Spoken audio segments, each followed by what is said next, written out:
Welcome to the Tech Egg. Don't get scrambled. Enjoy the video. In this video, I will explain how to apply for a person with disability card. First, you'll need to understand the specific eligibility requirements, which often include a medical diagnosis and proof of residency. Next, gather all your essential documents, such as medical certificates, identification, and proof of address.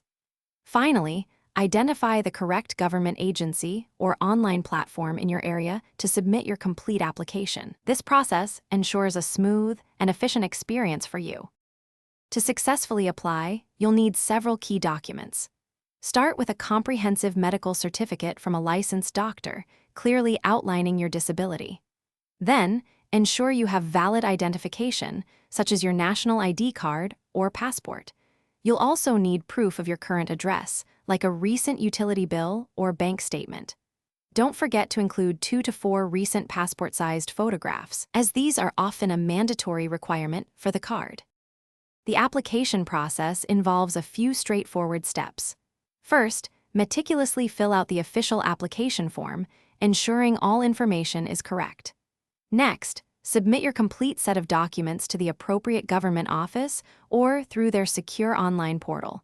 Be prepared to attend any scheduled interviews or further medical assessments if requested.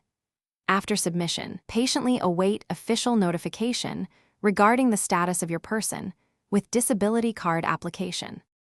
Once approved, your person with disability card unlocks numerous benefits. These often include significant discounts on public transportation, medical services, and certain goods. You'll also gain access to priority lanes and special accommodations, making daily life more accessible.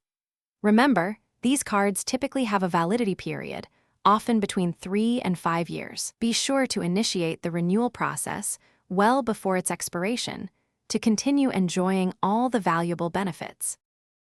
Thanks for watching. Consider subscribing if I helped unscramble your problems.